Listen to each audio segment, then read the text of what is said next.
हरे कृष्ण। राधे राधे। श्री सद्गुरुदेव भगवान के चरणों में बारंबार प्रणाम।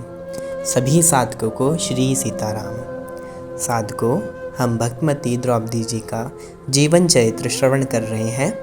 अब गतांग से आगे पुराने ज़माने की बात है। देवराज हिरण्यकशिपु के वंश में निकुंभ नामक दैत्य के पुत्र सुंद और उपसुंद बड़े ही बलवान थे। उनका अभिप्राय, उद्देश्य, सुख दुख और काम एक ही था। एक के बिना दूसरा न कहीं जाता और न तो कुछ खाता पीता था। दोनों आपस में बड़ी मधुर चर्चा किया करते थे। वे एक प्राण दो देह जान पड़ते थे। एक बार उनके मन में इच्छा हुई कि त्रिलोकी पर विजय प्राप्त की जाए। वे दोनों तपस्या करने लगे। भूख प्यास सहन करके जटावल्कल धारण किए हुए केवल हवा पीकर वे रहते थे। अंगूठों के बल पर खड़े रहते, सूर्य की ओर एकटक देखते रहते और अपने शरीर से मांस काट काट कर हवन करते। उनकी तपस्या के प्रभाव से विंध्याचल तपने लगा, उससे धुआं निकलने लगा। देवता को भय हुआ। उन्होंने विघ्न डालने के लिए अनेकों उपाय किए। रत्नों का प्रलोभन दिया। सुंदर स्त्रियों को भेजकर उन्हें लुभाने की चेष्टा की गई। माता, बहन, स्त्री और अनन्य बंधुओं बांधवों के वेश में धारण करके उनके सामने आर्तनाद किया गया, मुझे बचाओ, मुझे बचाओ। परंतु उनकी तपस्या अडिग थी। वे तनिक भी विचलित नहीं हुए। वरदान देने के लिए स्वयं ब्रह्मा उनके पास आए। उन दोनों ने हाथ जोड़कर एक स्वर से कहा कि हम दोनों मायावी, अस्त्रों के जानकार, इच्छानुकूल रूप धारण करने वाले, बलवान और अमर हो जाएं। ब्रह्मा ने कहा, बस आखिरी बात अमर होना छोड़कर और सब तुम्हें प्राप्त हो। अमर होना देवताओं की विशेषता है। इसके अतिरिक्त तुम्हारी तपस्या का उद्देश्य त्रिलोकी पर विजय प्राप्त करना था, अमर होना नहीं। इसलिए यह वरदान तुम्हें नहीं मिल सकता। दोनों दैत्यों ने कहा, अच्छा तो फिर एक वर यह दीजिए कि हम दोनों त्रिलोकी के किसी भी प्राणी से नहीं बल्कि किसी पदार्थ से भी ना मरे, और यदि कभी मरना ही हो तो हम दोनों एक दूसरे के हाथ से ही मरे।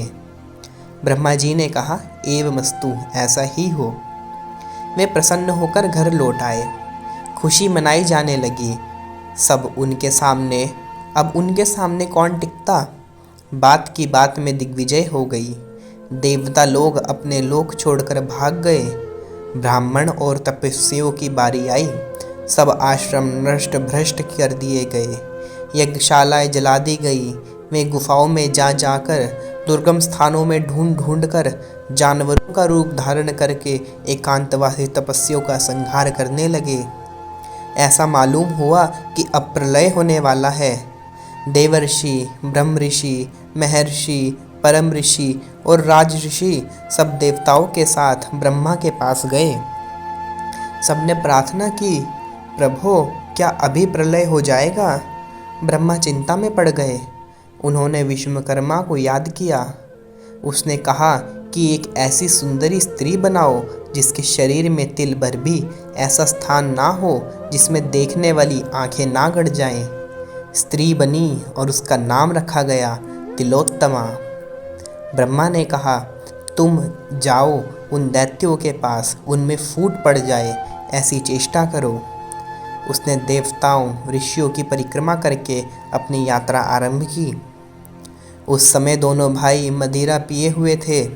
उनकी आंखें लाल लाल हो रही थी। तिलोत्तमा को देखते ही वे दोनों कामवश हो गए। सुंद ने उसका दाहिना हाथ पकड़ा और उपसुंद ने बायां। तिलोत्तमा के एक इशारे पर दोनों लड़ पड़े और अंत में दोनों परस्पर की गदा की चोट से निर्जीव होकर जमीन पर गिर पड़े। उन दोनों वीरों का जो एक हृदय थे, एक प्राण थे, एक स्त्री के कारण इस प्रकार विनाश हो गया। युधिष्ठिर, मैं बड़े प्रेम, अनुराग और ममता के कारण कहता हूँ कि तुम लोग ऐसा नियम बना लो जिससे तुम लोगों के सामने ऐसा अवसर ही ना आए। पांडवों ने देवर्षि नारद की सम्मति से नियम बना लिया। वे नियमित रूप से रहने लगे। नारद चले गए। सती द्रौपदी सभी को प्रसन्न रखती थी। उसके सद्भाव से पांडवों में पारस्परिक प्रेम की और भी अभिवृद्धि हुई। एक दिन की बात है, कुछ चोर एक ब्राह्मण की गौएं चुरा कर लिए जा रहे थे। यह बात ब्राह्मण को मालूम हो गई। वे आर्त स्वर से विलाप करता हुआ पांडवों के पास पहुंचा। उसने कहा, पापी चोर मेरी गौएं चुराए लिए जा रहा है। तुम लोग मेरी गौओं को बचाओ। तुम हमारे राजा हो। राजा का यही धर्म है। जो राजा प्रजा की आय का छठा भाग कर स्वरूप लेता है परंतु उनकी रक्षा नहीं करता, वह पाप का भागी होता है। अर्जुन ने ब्राह्मण की बात सुनी। उन्होंने कहा, डरो मत, मैं अभी छुड़ा देता हूँ। अर्जुन ने कह तो दिया, परंतु उनके अस्त्र शस्त्र सब उसी घर में थे जिसमें युधिष्ठिर द्रौपदी के साथ बैठे हुए थे। नियम अनुसार अर्जुन उस घर में नहीं जा सकते थे। एक और नियम और एक और दीन ब्राह्मण का आर्त स्वर।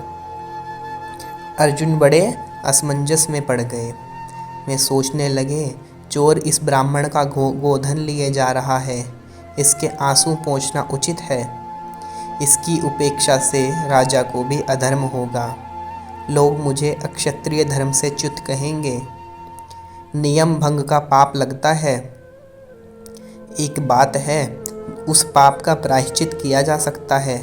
यही नियम बना है ना कि जो दूसरे के समय में अंदर चला जाएगा वह 12 वर्षों तक राज्य से बाहर रहेगा। तो क्या हानि है, मैं वनवास कर लूँगा। चाहे अधर्म हो, चाहे प्राण जाए, मैं शस्त्र लेने के लिए इस घर में जाऊँगा और दीन ब्राह्मण की रक्षा करूँगा। अर्जुन ने वैसा ही किया। युधिष्ठिर के महल में जाकर वे अपने शस्त्र ले आए और उस ब्राह्मण की गौएं बचा ली। चारों ओर अर्जुन का अभिनंदन होने लगा। सब उनका यश गाने लगे। दूसरे दिन प्रातःकाल अर्जुन ने युधिष्ठिर से कहा, भैया, मैंने प्रतिज्ञा भंग की है। अब मुझे 12 वर्षों के लिए वन में जाने की आज्ञा दीजिए। एकाएक अर्जुन के मुंह से ऐसी बात सुनकर युधिष्ठिर शोकाकुल हो गए। वे गदगद स्वर से पूछने लगे, क्यों, क्या हुआ? तुम वन में क्यों जाओगे? फिर व्याकुलता के साथ उन्होंने अर्जुन से कहा, भाई, तुमसे कोई अपराध नहीं हुआ है तो मेरी बात मान लो। बड़ा भाई यदि एकांत में हो तो छोटे भाई के वहाँ जाने में कोई आपत्ति नहीं है। हाँ, छोटा भाई एकांत में हो तो बड़े भाई को नहीं जाना चाहिए। तुम यह विचार दूर कर दो। मैं तुम्हारा बड़ा भाई हूँ। तुम्हें मेरी बात माननी चाहिए। यदि घर के भीतर आने से तुम ऐसा मानते हो कि मैंने बड़े भाई का अप्रिय किया है तो मैं तुम्हें प्रसन्न करने के लिए क्षमा करता हूँ। मेरे अंतःकरण में तनिक भी क्रोध नहीं है। तुम कहीं मत जाओ, मेरे पास ही रहो। अर्जुन ने कहा, भैया, आपका मुझ पर बड़ा प्रेम है। प्रेम के कारण ही आप ऐसी बात कह रहे हैं। चाहे जो हो, नियम नियम ही है। उसका उल्लंघन हो ही गया। चाहे बड़ा भाई करे या छोटा, अब किसी प्रकार का बहाना बनाकर यदि नियम को भंग कर दिया जाएगा तो वह नियम बार बार टूटता रहेगा। नियम में कभी शिथिलता नहीं होनी चाहिए। एक बार नियम टूट जाता है तो उसकी पूरी नींव हिल जाती है। मुझे दृढ़ता के साथ उसका प्रायश्चित करने दीजिए। युधिष्ठिर ने अनुमति दे दी। अर्जुन ने वन यात्रा की दीक्षा ली। आज का प्रसंग यहीं तक। तब तक के लिए हरे कृष्ण, राधे राधे।